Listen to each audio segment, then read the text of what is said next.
The Maharashtra राज्य masters athletics association यांच्यातर्फे 28 November 2024 ते 1 डिसेंबर 2024 या कालावधीत नाशिकातील मीनाताई ठाकरे क्रीडा संकुलात स्पर्धांचे आयोजन करण्यात आले आहे. राज्यातील जास्तीत जास्त महिला खेळाडूंनी सहभाग नोंदवावा यासाठी आयोजित करण्यात आल्याचे प्रेसिडेंट द महाराष्ट्र राज्य masters athletics association Vaishali Nitin Gosavi यांनी सांगितले. नाशिक जिल्ह्यात यापूर्वी महाराष्ट्र मास्टर्स ॲथलेटिक्स असोसिएशन मार्फत दिनांक 29 डिसेंबर 2023 ते 31 डिसेंबर 2023 या कालावधीत राज्यस्तरीय मास्टर्स ॲथलेटिक्स स्पर्धेचे आयोजन करण्यात आले होते. राज्यस्तरीय मास्टर्स ॲथलेटिक्स स्पर्धेच्या उत्कृष्ट व शिस्तबद्ध आयोजनामुळे नाशिक जिल्ह्यास कायमस्वरूपी मान्यता प्राप्त झाली आहे. महाराष्ट्र मास्टर्स ॲथलेटिक्स असोसिएशनतर्फे पुणे येथे 44व्या राष्ट्रीय मास्टर्स ॲथलेटिक्स स्पर्धेचे 13 फेब्रुवारी 2024 ते 17 फेब्रुवारी 2024 कालावधीत आयोजन करण्यात आले. सदर स्पर्धेत नाशिक जिल्ह्यातील त्रिवेणी एकनाथ बेंद्रे यांना डिस्को थ्रोसाठी गोल्ड मेडल मिळाले. त्यांचा देखील सत्कार करण्यात आला. वैशाली नितीन गोसावी यांनी राष्ट्रीय सेक्रेटरी प्रेमनाथ डेव्हिड यांना विनंती केल्याने प्रथमच नाशिक जिल्ह्यास महिलांच्या राष्ट्रीय मास्टर्स ॲथलेटिक्स क्रीडा स्पर्धा घेण्याची संधी मिळाली आहे. महाराष्ट्रातील होतकरू व मेहनती खेळाडूंच्या उज्ज्वल भविष्यासाठी व भवितव्यासाठी लवकर जिल्हानिहाय ॲथलेटिक्स क्रीडा अकॅडमीची निर्मिती करण्यासाठी शासन दरबारी सातत्याने पाठपुरावा करण्यात येणार असल्याचे प्रेसिडेंट वैशाली नितीन गोसावी यांनी पत्रकार परिषदेत आपले मनोगत व्यक्त करताना सादर केले. सदर प्रसंगी महिला प्रतिनिधी अकोल्याचे वर्णता कदम, अमरावती मंदा सोनोने व पुष्पा चौधरी, चंद्रपूरच्या वर्षा कोयचंदे व डॉक्टर संगीता भांबोडे, मुंबईच्या ॲडव्होकेट सिंधू व सुजू जोरगे, नागपूरच्या हेलन ई जोस्के, डॉक्टर पौर्णिमा कदम, विशाखा ठमके, नाशिकच्या वैशाली अँड गोसावी सुमन कदम, त्रिवेणी बेंद्रे, पुण्याचे कुंकुम सिरोही, स्मिता सपकाळ, ठाण्याचे नेहाज शेट्टी, यवतमाळच्या शोभा खडसे व रेखा रणदीव, अध्यक्ष Chandrakant Taral, secretary Dominic sir, vice president Govind Behera, doctor Kakasaheb Deshmukh, Ramesh Bhadange, Satish Ghongade, Somnath Bodke, Tushar Pawar, Rajgir Gosavi, Darshan Gosavi, Nitin Gosavi, Machhindra, doctor Digambar Nirbhavane, advocate Sameer Shinde, Uday Pare तसेच इतर मान्यवर उपस्थित होते. आपल्या कामगिरीबद्दल परत एकदा त्यांना या स्पर्धा नाशिकमध्ये गेल्याचा मान मिळाला. खरोखर आपले सर्वांचे मी मनापासून अभिनंदन करतो की आपला सातत्याने केलेला पाठपुरावा, आपली मेहनत रंग लाई आणि ह्या स्पर्धा आता नाशिकमध्ये होत आहेत.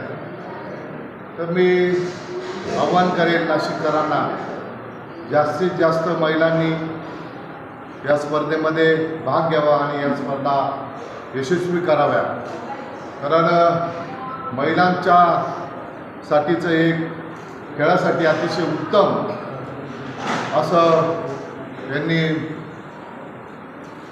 टेम्पो निर्माण केला नाशिक शहरामध्ये आणि यशस्वी स्पर्धा त्यांनी ज्यावेळेस केल्या 2029 डिसेंबर 2022-23 त्याच्यानंतर त्यांना ऑथोराईज मेंबरशिप त्यांचं रजिस्ट्रेशन झालं आणि हे सर्व करत असताना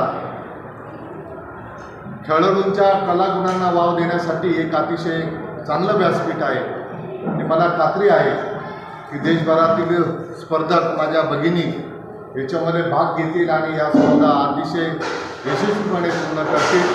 परत एकदा आपल्या सर्वांना मनापासून शुभेच्छा देतो. मी माझा कार्यक्रम चालू होता पण सरांचा फोन आला, मी कार्यक्रमातून इकडे निघून आलो. लोक थांबलेत, एक मोठा उद्घाटनाचा आमचा कार्यक्रम चालू आहे आणि म्हणून मी परत एकदा आपल्या सर्वांना, सर्व खेळाडू, उपस्थित सर्व मंच, व्यासपीठ आणि सर्वांना मनपूर्वक शुभेच्छा देतो. आपल्या सर्वांच्या परवानगीने रजा घेतो. जय हिंद, जय महाराष्ट्र. हा रोल the Maharashtra state master women's master athletic असोसिएशनतर्फे अंदाजे 28 नोव्हेंबर 2024 ते 1 डिसेंबर 2024 या कालावधीत नाशिकमध्ये यंदा प्रथमच महिलांच्या राष्ट्रीय ॲथलेटिक्स स्पर्धांचं आयोजन करण्यात आले आहे. आपल्याला नाशिकला प्रथमच याची संधी मिळालेली आहे. यापूर्वी नाशिकमध्ये मास्टर ॲथलेटिक असोसिएशनतर्फे राज्यस्तरीय स्पर्धांचं आयोजन करण्यात आले होते. सध्याचं त्याचं आपण अतिशय सूत्रबद्ध आणि शिस्तबद्ध नियोजन केल्यामुळे आपल्याला कायमस्वरूपी मान्यता मिळालेली आहे. मी आपल्या महाराष्ट्रातील तमाम महिला भगिनींना आणि नाशिक जिल्ह्यातील तमाम महिला भगिनींना जास्तीत जास्त महिला भगिनींनी या स्पर्धेत सहभाग नोंदवावा ही विनंती करतो. आम्हाला या स्पर्धेसाठी भारताचे secretary Shri David Premnath sir यांनी जी संधी दिली त्याबद्दल मी त्यांचे धन्यवाद मानतो. तसेच महाराष्ट्राचे secretary Dominic Saviour sir, Ellen madam, Suju George madam, माझी पत्नी वैशाली मॅडम, ह्या समोर असलेल्या तमाम भगिनी यांनी जी माझ्यावर विश्वास टाकला आणि माझे बंधू बेहरा साहेब कायमस्वरूपी माझ्यासोबत मदत असले त्यांच्या सहकार्यामुळेच आपल्याला आणि माझ्या नाशिककरांना ही राष्ट्रीय स्पर्धा घेण्याची संधी मिळाली त्याबद्दल धन्यवाद मानतो. सर्व नाशिकमध्ये जास्तीत जास्त महिलांनी या खेळात सहभाग नोंदवावा ही विनंती. माझी आवड शालेय जीवनापासून मला खेळण्याची रुची. माझी आवड माझ्या वडिलांना माहिती होती. त्याच्यामुळे माझ्या वडिलांनी मला खेळण्यासाठी साहित्य आणून दिले. ज्यावेळेस ग्रामीण भागात ग्राउंड नसल्यामुळे माझ्या वडिलांनी माझ्यासाठी 2 एकराची शेती ग्राउंड बनवली आणि माझी रोज सकाळ संध्याकाळी प्रॅक्टिस घ्यायची. माझे खरे गुरु म्हटलं तर माझे आई वडील. माझ्या आई वडिलांमुळे आज मी इथे 2 शब्द बोलत आहे. कारण की मी जेव्हा स्कूल नॅशनलमध्ये खेळायची तेव्हा माझ्या आई वडिलांचा मला खूप सपोर्ट मिळायचा. स्कूल नॅशनल आणि विद्यापीठामध्ये सुद्धा मी गोल्ड मेडल घेतले. माझ्या आई वडिलांमुळे मी पोलीस 2006मध्ये महाराष्ट्र पोलीस भरती वाशिम येथे रुजू झाली. पोलीसमध्ये भरती झाल्यानंतर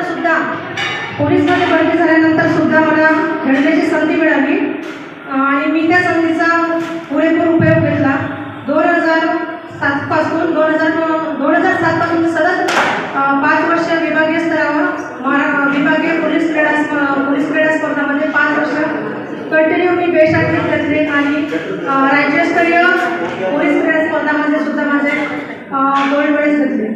मला ऑल इंडिया पोलीस गेममध्ये पार्टिसिपेट करण्याची संधी मिळाली. मी ऑलिम्पिक गेममध्ये सुद्धा गोल्ड मेडल घेतले.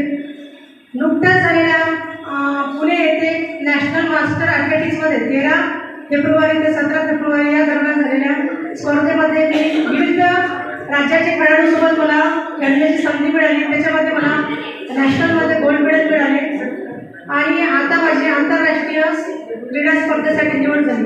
सदरची स्पर्धा 13 ऑगस्ट ते 25 ऑगस्ट स्वीडन येथे होणार असून त्याची तयारी माझी तयारी सुरू आहे. निश्चितच मी देशासाठी मेडल आणण्याचा प्रयत्न करेन. माझी नेमणूक महाराष्ट्र पोलीस अकॅडमी गुन्हेगार प्रशिक्षण येथे आहे.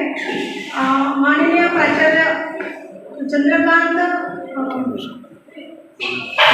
यांचे सुद्धा मला आभार लाभले. त्यांनी सुद्धा त्यांचे सुद्धा मला मार्गदर्शन लाभले. त्याच्यामुळे मी आज खेळू शकते आणि एवढे म्हणून माझ्या शब्द संपले. स्टार न्यूजसाठी रोहित गायकवाड, नाशिक.